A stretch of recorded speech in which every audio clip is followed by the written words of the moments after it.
Thom Hartmann here on the news. You need to know this. In a crisis, we're seeing democracy die in Europe. Led by France and Germany, a new treaty was worked out between Eurozone nations in an effort to halt the growing financial crisis sweeping that continent. The treaty, written mostly by banksters, imposes strict new rules on individual European nations, including capping how high annual budget deficits can run, agreeing to automatic consequences if deficits get too high, changing national constitutions, and forcing contributions to a continental bailout slush fund for the banksters. In other words, handing over national sovereignty to bankster rules.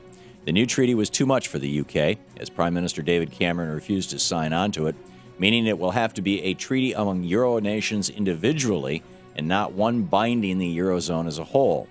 A year ago, if you'd asked the proud people in Italy if their elected prime minister could be replaced by an unelected bankster to impose harsh austerity measures on them without a single vote, they would have called you crazy. Similarly, if you would have asked the Greeks, the cradle of democracy, if their elected prime minister could be run out of office for just asking for a national referendum on a bailout and replaced by a bankster, they too would have called you crazy. Yet that's exactly what's happened and is continuing to happen in Europe. Democracy is under attack around the world, including here in the United States, where Republican Governor Rick Snyder in Michigan has given himself the power to appoint unelected financial managers to take over the elected officials of cities struggling with budget deficits, fire elected city council officials, void union contracts, and sell off large chunks of cities to private corporations. Other Republican governors are thinking this is a very good idea. These are very dangerous times. Who's screwed? Not just the middle class, but the environment, too. Republicans in the Senate quenched their thirst for filibusters yesterday, blocking 2 votes that would have helped the middle class. First, the nomination of Richard Cordray to head up the Consumer Financial Protection Bureau, an agency designed to make sure consumers aren't screwed by banksters, received a majority of votes in the Senate, but couldn't overcome a unanimous Republican filibuster, meaning that middle class Americans still don't have a financial watchdog on their side. Then Republicans filibustered a payroll tax cut extension that would have shielded 160 million Americans from a $1,000 tax hike next year, all because Republicans wanted to protect millionaires and billionaires from a 3% surtax on any incomes they make over $1 million. Now, Republicans in the House of Representatives are getting in the game, too.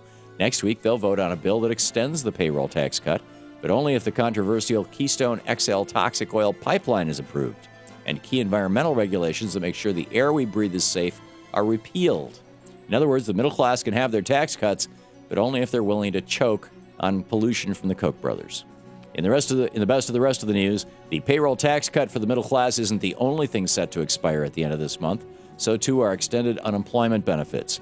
And taking a cue from Speaker of the House John Boehner, who said Republicans will try to reform unemployment insurance before extending it again, Congressman Jack Kingston this week introduced legislation to require mandatory drug testing in order to receive unemployment benefits, as in empowering so-called big government to analyze your bodily fluids if you lose your job and need help.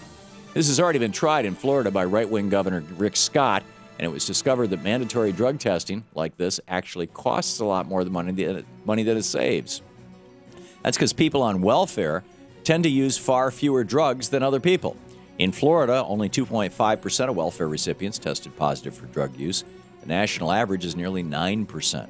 Still, Republicans aren't going to miss any opportunity to continue their war on the poor. 2 people are dead in Texas as a result of what happens when our social safety net fails us. Texas mother Rachel Grimmer and her 2 kids fell on hard times, just like tens of millions of other Americans, and needed food stamps to get by. But when she applied for them, she was denied by Governor Rick Perry's Texas Department of Health and Human Services. The desperation and her history of untreated mental illness drove Grimmer to shoot her 2 kids, then take her own life inside the Texas Welfare Office. 1 child died at the hospital, the other's in critical condition. Currently, 46 million Americans are at the end of their ropes, depending on food stamps just to get by. This is a national tragedy and highlights how crucial our social safety net is and why it must be protected at all costs against this unprecedented assault by conservatives. The rich get richer, the poor get poorer. Last summer, U.S. household wealth plummeted 4%, the biggest drop since the financial meltdown of 2008. Looking strictly at homes value, Americans are $5 trillion poorer today than they were in 2007. Meanwhile, for corporate CEOs, it's an entirely different story. At the end of last summer, corporations had record-breaking stockpiles of cash in their vaults, over $2 trillion that they're just sitting on, while not opening up new factories, not hiring new workers, and not giving their current workers, who are rapidly dropping out of the middle class, better wages. And we call these guys the so-called job creators. It's been a tale of two recoveries for the last 3 years, one in which Wall Street is doing better than ever thanks to a multi-trillion-dollar bailout, and one in which Main Street is sinking deeper and deeper into debt thanks to ongoing Republican filibusters. Memo to the Chamber of Commerce: hold off on the lavish holiday parties when the 99% movement is in town.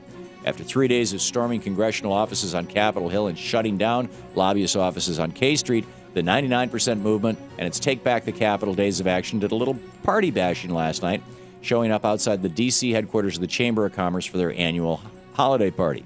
Once there, patriots laid on the ground, unfurled a red carpet over themselves, and chanted, "You walk on our rights, now walk on us."